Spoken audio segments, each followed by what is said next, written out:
In the news this week, Irina reports on the Kent Law Campaign's second annual fun run. Gabby takes a visit to the Politics Forum. Tom Currie talks about how his eyebrows get burnt off as Dave investigates the man behind VP Activities. And George talks to the lead actors in one of KTV drama's many productions, Julia Rose Marks. I'm Shireen Lisa Dudar. And I'm Tom Russell, and this is KTV News.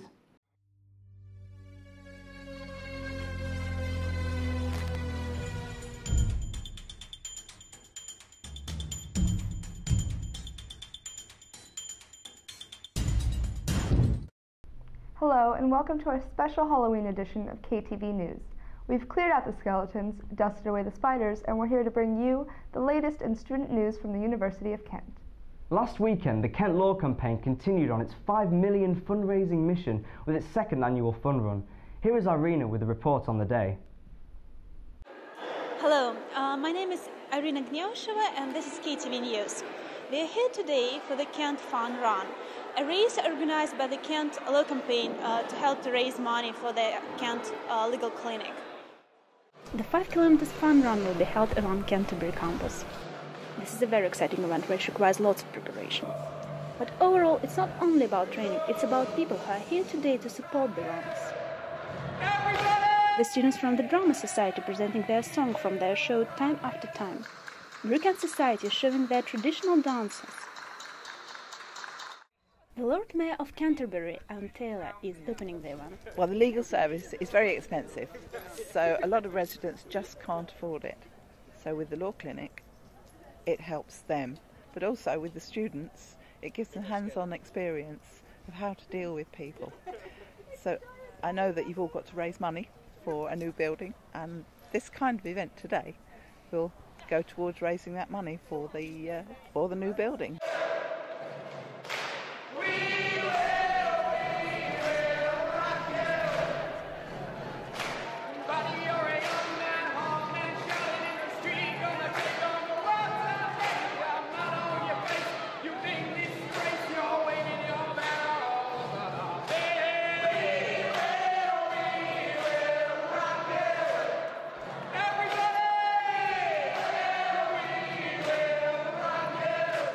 Well, I'm here with Peter Gleiser, whose time was amazing, 21 minutes 29 seconds. He's the winner of the Kent Law Run campaign.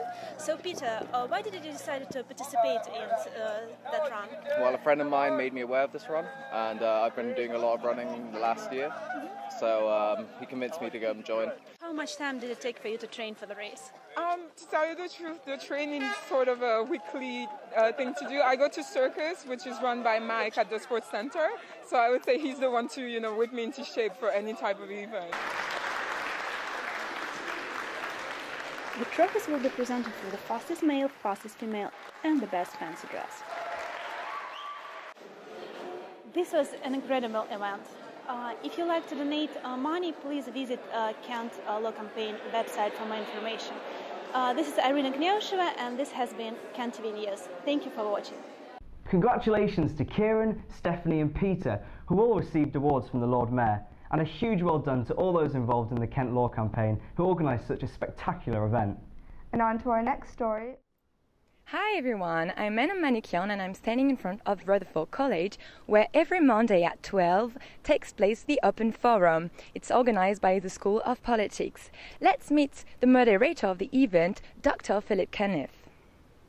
So the concept of the Open Forum, as far as I understand it, we're the only university in the UK that has this format, where we give, during the working week, timetabled in the working week, we give the opportunity for students to come to a session where there's an open debate, usually about an issue that might be topical or in the news, but usually the inspiration behind it is to do something that students don't get the opportunity to talk about in the ordinary curriculum.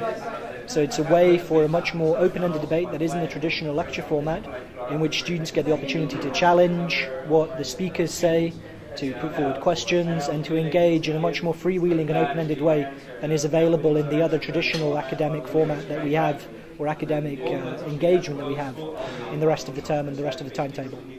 It's a really interesting forum. It's innovative. We didn't used to have one. We came up with it a few years ago, and it really creates a space for debate between everyone. I was arguing today for a community of scholars and masters, and I think this is one of the places where it can happen, where everyone can come together, from first year undergraduate student to master student, PhD student, members of staff, and actually debate a topic that's of contemporary relevance for students of politics. So hello Jem, can you tell us your views on the Open Forum? Yeah, I think the Open Forum's a really good opportunity for sort of students to come in and have, you know, a range of ideas explored, perhaps outside of the sort of normal field that they would be in. Like typically, as a politics student, I would interact mostly with sort of political lecturers and political seminar leaders, and here you get lots of more different viewpoints coming in, and a wider range of students as well. It's not all politics students. The Open Forum's, you know, an open forum. It's here for anybody, and yeah, you get a lot more range, I think. You get to broaden your horizons a bit. How often do you go? I've been every single week. I don't even look at the topic, I just turn up. When you come to these forums, they're quite entertaining, they're quite amusing, and you get to get a sense more of what the lecturer actually thinks and feels, as opposed to the more academic sense where they've got to try and, you know, be a bit more neutral. You get to get a sense of them. I think it's a good opportunity for people to get to know their lecturers and their seminar leaders, you know, in a more casual setting. Do you want to add something? No, just to ask that everyone who watches the KTV slot, to encourage them to come along to the Open Forum, whether they're undergraduates or masters, or whether they're in politics or any of the other departments of the university. This is all on today's Open Forum. Come join next week. I'm Anna Manoukian for KTV News. If you'd like to get involved in politics or try your hand at debating, then perhaps you'd like to make your way along to the next one. Speaking of politics, many of you may know that each year Kent Union elects 5 sabbatical officers that spend a year leading our students' union. Dave interviewed VP of Activities Tom Currie earlier this week, and we learn about the time he burnt his eyebrows off. Here's the full report. Everyone knows that Kent Union has 5 elected representatives that are lead students, but we don't really know the people behind them unless you know them as friends. So I've gone to interview Tom Currie this week to find out a bit more about the man behind VP Activities. Let's see what he had to say. So I grew up in Thanet, which is a district just next to Canterbury. So Kent is my local university. And I think I was the only one of my friends who was actually thinking about it and thought, I want to go to a local university where I can keep in touch with my family and also, you know, help keep the costs down and so forth. And everyone else said, oh, you're mad, Tom, you're mad. Why do you want to go? You want to go a million miles away, get as far away as possible from your family. I was like, no, I like my family. I want to stay local. I joined as many societies as I could. I joined Kent Debating, Kent Labour Students and the Athletics Association. Then kind of went in those societies. I was like, I stood for a few committee member positions, didn't get them. I was like, well, I still want to really get involved. Part-time officer elections came along and I thought, the environment, well, I like the environment. I'll be the environment officer and stood and won. And you had that for 2 years? Yeah, 2 years. What did you, tell me about some of your achievements for those 2 years. What are you most proud of? Probably the environment campaign, I suppose. So the environment campaign was a student group that I set up. And the main reason I did it was that when I was a first year, the weekends were an incredibly dull and boring time. There was very little going on. Most societies, it was all evening based. Often you find with people, if you phrase something as, like, for instance, Copsing, if you phrase it as, we're going to be doing environmental work in a forest to help conserve things, people are not interested. If you said it as, we're going to be cutting trees down and burning them, you get masses of people showing up. So that was the idea. What would you say is one sort of fun fact about yourselves that maybe people don't know about you? Fun fact. So I once burnt off my eyebrows. Back in my sixth form, we decided to build one of these. I thought, wow, this is absolutely fantastic, going to build one. So we decided to build like a gigantic one. It was probably about like, that was the size of the barrel, so it's quite a big one. And essentially, we built it, was setting up on the beach, we're firing it, and it stopped working. So we're like, well, why has this thing stopped working? So I very foolishly decided to stick my head over the barrel, then lit it, and all the fire went straight into my face. And I kind of almost had like a sun tattoo, you know, like around my eye. So it's like, well, if this scars, it won't be the worst thing in the world. But I suppose like a little bit tribal. Yeah, exactly, a little bit tribal. So if I'm not so pro or con, it didn't scar, which is quite good. So there you go, kids. Don't burn your eyebrows off with a spud gun. Thanks for watching. I've been Dave Kokoza. This was KTV News. I know I won't be putting my head over a spud gun anytime soon. Me neither. And if you'd like to get involved in the environmental campaign that Tom set up, make sure you speak to Fiona Peabody, who is our new environmental officer. You can find her details on the Kent Union website. Thanks, Tom. And on to our final report of this broadcast, we speak to the 2 lead actors of KTV's newest drama, Julia Rose Marks.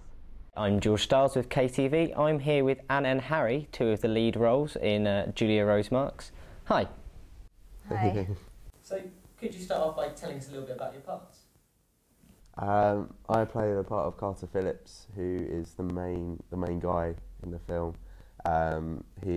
We begin with him as a young police officer, and over the course of the film, the relationship between the two characters builds, and we sort of see his battle between his career and his feelings for Julia, who is Anna. I play Julia Rose Marks. The film sort of follows her throughout her life.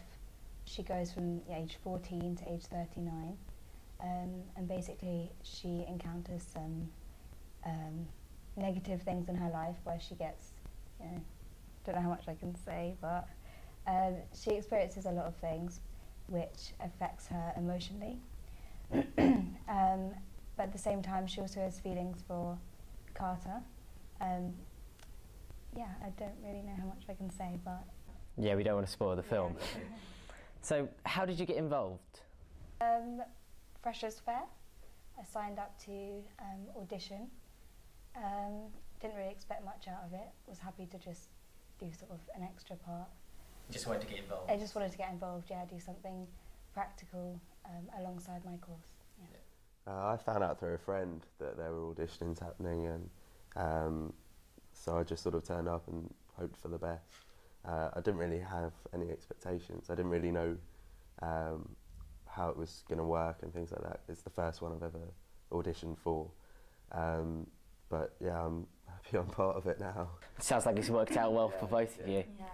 So have you ever done anything on this scale before? Because it's the first feature film ever for KTV drama, and I believe it's one of the biggest productions ever done in a UK university, with I think 30 actors and 14 people on the crew, so it's pretty big. Yeah. Yeah, I have done nothing on this scale. I think I've done drama up until, now, GCSE, A-level, but aside from that, I've only done, school productions, and even then it was like a chorus part. So this is massive for us. This is quite a big jump. Yeah, definitely. I haven't done film of this scale at all. I've done stuff on stage over the years, but never anything of this sort of scale, and it's got a lot of potential as well, so that's quite exciting for us. Okay, so how are you finding the filming so far, especially since it's such a big jump for you in terms of what you've done before? It is quite a challenge. I mean, I haven't had a lot of experience in this sort of setting, so to go from rehearsing for a play on stage to filming where you've got about 25 takes where you can muck up and then refilm, it's a different experience, but it's quite enjoyable, and it takes a lot of getting used to, but it's good fun. It's good. Yeah. Especially when you're on stage, the audience is like out there, and when you're filming, the camera's right here. It's quite overwhelming, off-putting at times. There are so many similarities and yet so many differences between them. Yeah. Okay, so thanks, guys. If you'd like, you can check out the Facebook page for Julia Rose Marks to keep up to date with what's going on. I've been George Stiles reporting for KTV News. Thanks, George, and make sure you like the KTV drama page for the latest on projects that have been filmed this term. Before we sign off this Halloween KTV News special, it's time to get the latest weather update for the weekend. Over to you, Shazza. Today the weather is quite cloudy, and it will continue to be cloudy on Saturday with a peep of sunshine. On Sunday it would also be cloudy, and there may be a slight chance of rain. Next week, the rain is set to continue, and it may become quite heavy at times. Thanks, Shazza. Make sure you get your brollies out this weekend. Well, that's it for KTV News this week. Thank you so much for all our contributors, and we hope you've enjoyed watching. We'll be back in 2 weeks' time with the next KTV News broadcast. Until then, look out for our 60-second update next week, and pick up a copy of Enquire or check their website for the latest campus news. Also, make sure you tune into CSR-FM for the latest news updates. I've been Shireen Lisa Dudar. And I've been Tom Russell. Thank you for watching KTV News.